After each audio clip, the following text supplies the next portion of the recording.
ಮಾನವೀಯ ಸ್ನೇಹಿತರ ಒಕ್ಕೂಟ ಕೊಡಗು ಜಿಲ್ಲಾ ವಾರ್ತೆ ಓದುತ್ತಿರುವವರು ಕಡ್ಲೇರ ತುಳಸಿ ಮೋಹನ್. ಧರ್ಮ, ಸಂಸ್ಕೃತಿ, ಕುಟುಂಬ ಮೌಲ್ಯಗಳು ಮತ್ತು ರಾಷ್ಟ್ರಭಕ್ತಿಯ ಸಂದೇಶವನ್ನು ಜನತೆಗೆ ತಲುಪಿಸುವ ಮಹತ್ವದ ಉದ್ದೇಶದೊಂದಿಗೆ ಇದೇ ಫೆಬ್ರವರಿ ದಿನಾಂಕ 21ರಂದು ಮರಗೋಡುವಿನಲ್ಲಿ ಭವ್ಯ ಹಿಂದೂ ಸಂಗಮ ಮಹಾಸಮಾವೇಶ ನಡೆಯಲಿದೆ.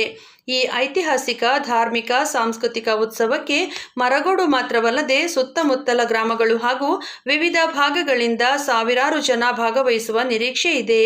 ಬೆಳಗ್ಗೆ 9:30 ಗಂಟೆಗೆ ಮರಗೋಡು ಪ್ರೌಢಶಾಲಾ ಮೈದಾನದಿಂದ ಭವ್ಯ ಶೋಭಾಯಾತ್ರೆ ಆರಂಭವಾಗಲಿದ್ದು, ಟ್ಯಾಬ್ಲೋ, ಚೆಂಡೆ, ಪೂರ್ಣಕುಂಭ ಕಳಶದೊಂದಿಗೆ ಸಮಾಜದ ಪರಿಸರ ಸಂರಕ್ಷಣೆ, ಕುಟುಂಬ ಮೌಲ್ಯಗಳ ರಕ್ಷಣೆ, ರಾಷ್ಟ್ರೀಯ ಏಕತೆ ಹಾಗೂ ಸ್ವಾವಲಂಬಿ ಜೀವನ ಶೈಲಿಯಂತಹ ಮಹತ್ವದ ಸಂದೇಶಗಳನ್ನು ಹಿಂದೂ ಸಂಗಮದ ಮೂಲಕ ಜನತೆಗೆ ತಲುಪಿಸಲಾಗುವುದು ಎಂದು ಆಯೋಜನಾ ಸಮಿತಿಯವರು ತಿಳಿಸಿದ್ದಾರೆ.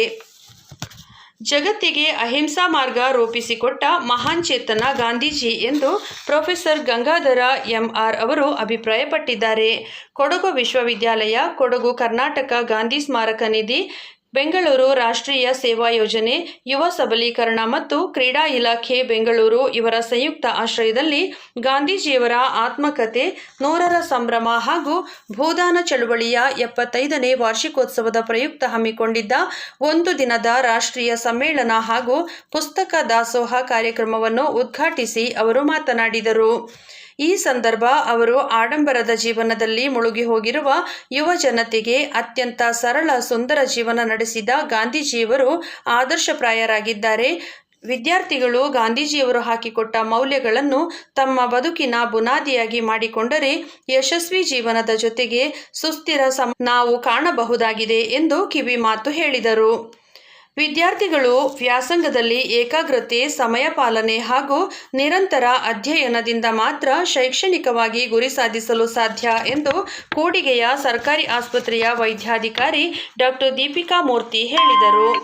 ಬಸವನಹಳ್ಳಿ ಮೊರಾರ್ಜಿ ದೇಸಾಯಿ ವಸತಿ ಶಾಲೆಯಲ್ಲಿ ಪಿಯುಸಿ ಮತ್ತು 10ನೇ ತರಗತಿ ವಿದ್ಯಾರ್ಥಿಗಳಿಗೆ ಬೀಳ್ಕೊಡುಗೆ ಸಮಾರಂಭದಲ್ಲಿ ಅವರು ಮುಖ್ಯ ಅತಿಥಿಗಳಾಗಿ ಭಾಗವಹಿಸಿ ಮಾತನಾಡಿದರು. ಫೆಬ್ರವರಿ 28ರಿಂದ ಮಾರ್ಚ್ 17ರವರೆಗೆ ನಡೆಯಲಿರುವ ದ್ವಿತೀಯ ಪಿಯುಸಿ ವಾರ್ಷಿಕ ಪರೀಕ್ಷೆ ಸುಗಮ ಹಾಗೂ ಸುವ್ಯವಸ್ಥಿತ ರೀತಿಯಲ್ಲಿ ನಡೆಸಲು ಅಗತ್ಯ ಕ್ರಮ ಕೈಗೊಳ್ಳುವಂತೆ ಜಿಲ್ಲಾಧಿಕಾರಿ ಎಸ್.ಜೆ. ಸೋಮಶೇಖರ್ ಅವರು ನಿರ್ದೇಶನ ನೀಡಿದ್ದಾರೆ. ಜಿಲ್ಲಾಧಿಕಾರಿ ಕಚೇರಿ ಸಭಾಂಗಣದಲ್ಲಿ ನಡೆದ ಪೂರ್ವಭಾವಿ ಸಭೆಯಲ್ಲಿ ಅಧ್ಯಕ್ಷತೆ ವಹಿಸಿ ಅವರು ಮಾತನಾಡಿದರು. ಕೊಡಗಿನ ಮಳೆ ಬೆಳೆಗಳ ವರದಾತ ಎಂದು ಖ್ಯಾತಿ ಪಡೆದಿರುವ ಕಕ್ಕಬ್ಬೆಯ ಪಾಡಿ ಶ್ರೀ ಇಗ್ಗುತ್ತಪ್ಪ ದೇವರ ಕುಂಬ್ಯಾರ್ ಕಲಾಡ್ಚ ವಾರ್ಷಿಕೋತ್ಸವ ಮಾರ್ಚ್ 2ರಂದು ನಡೆಯಲಿದೆ. ಕೊಡಗು ಜಿಲ್ಲಾ ಕನ್ನಡ ಸಾಹಿತ್ಯ ಪರಿಷತ್ ವತಿಯಿಂದ ಶಕ್ತಿ ದಿನಪತ್ರಿಕೆಯ ಸ್ಥಾಪಕ ಸಂಪಾದಕರು ಹಾಗೂ ಸಾಹಿತಿ ದಿವಂಗತ ಬಿ.ಎಸ್. ಗೋಪಾಲಕೃಷ್ಣ ದತ್ತಿ ಪ್ರಶಸ್ತಿ ಪ್ರದಾನ ಕಾರ್ಯಕ್ರಮ ದಿನಾಂಕ 19ರಂದು ಸಂಜೆ 6 ಗಂಟೆಗೆ ಮಡಿಕೇರಿಯ ಸತ್ಕಾರ ಸಭಾಂಗಣದಲ್ಲಿ ಪರಿಷತ್ ಅಧ್ಯಕ್ಷರಾದ ಎಂ.ಪಿ. ಕೇಶವ ಕಾಮತ್ ಅವರ ಅಧ್ಯಕ್ಷತೆಯಲ್ಲಿ ನಡೆಯಲಿದೆ.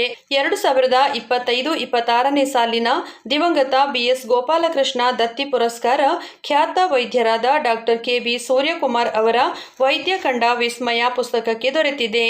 ಹಿರಿಯ ಸಾಹಿತಿ ಬಾಲಸುಬ್ರಹ್ಮಣ್ಯ ಕಂಜರ್ಪಣೆ ಅವರು ಪ್ರಶಸ್ತಿ ಪ್ರದಾನ ಮಾಡಲಿದ್ದಾರೆ. ವಿರಾಜಪೇಟೆ ಸರ್ಕಾರಿ ಬಫರ್ ಝೋನ್ ವ್ಯಾಪ್ತಿಯಲ್ಲಿ ಒತ್ತುವರಿಯಾಗಿರುವ ಕೆರೆಗಳ ಮಾಹಿತಿ ಕೋರಿ ಮಾಳೇಟಿರ ಕಾಳಯ್ಯ ಅವರು ನೀಡಿದ ದೂರಿನ ಹಿನ್ನೆಲೆಯಲ್ಲಿ ಪ್ರಕರಣ ದಾಖಲಿಸಿಕೊಂಡು ವಿರಾಜಪೇಟೆ ತಾಲೂಕು ತಹಶೀಲ್ದಾರರಿಗೆ ನೋಟಿಸ್ ನೀಡಲಾಗಿದೆ. ಇಲ್ಲಿಗೆ ಜಿಲ್ಲಾ ವಾರ್ತೆ ಮುಕ್ತಾಯವಾಯಿತು.